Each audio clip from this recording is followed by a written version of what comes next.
Ito na mga boss, yung latest na upgrade ng ating aparato. Ito na siya, dumating na mga bossing. Ayan o, ang laki mga boss. So ganito yung marireceive ninyo, ganito yung capacitor niya mga boss. Siyempre may capacitor, meron ding Denso na condenser mga boss.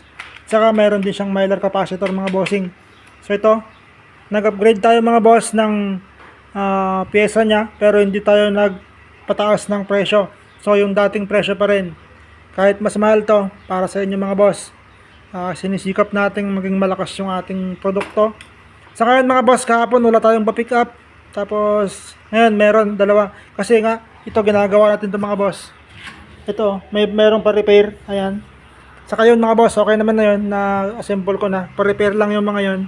Kasi daw umiinit. So ito na mga boss. Pakita ko lang yung upgrade natin. Ito, ang laki mga boss oh. Na-testing ko na, pero testing lang dun sa ibabaw ng platino. Malakas, maganda yung pagkakaya. Malaki yung pagkakaiba mga boss.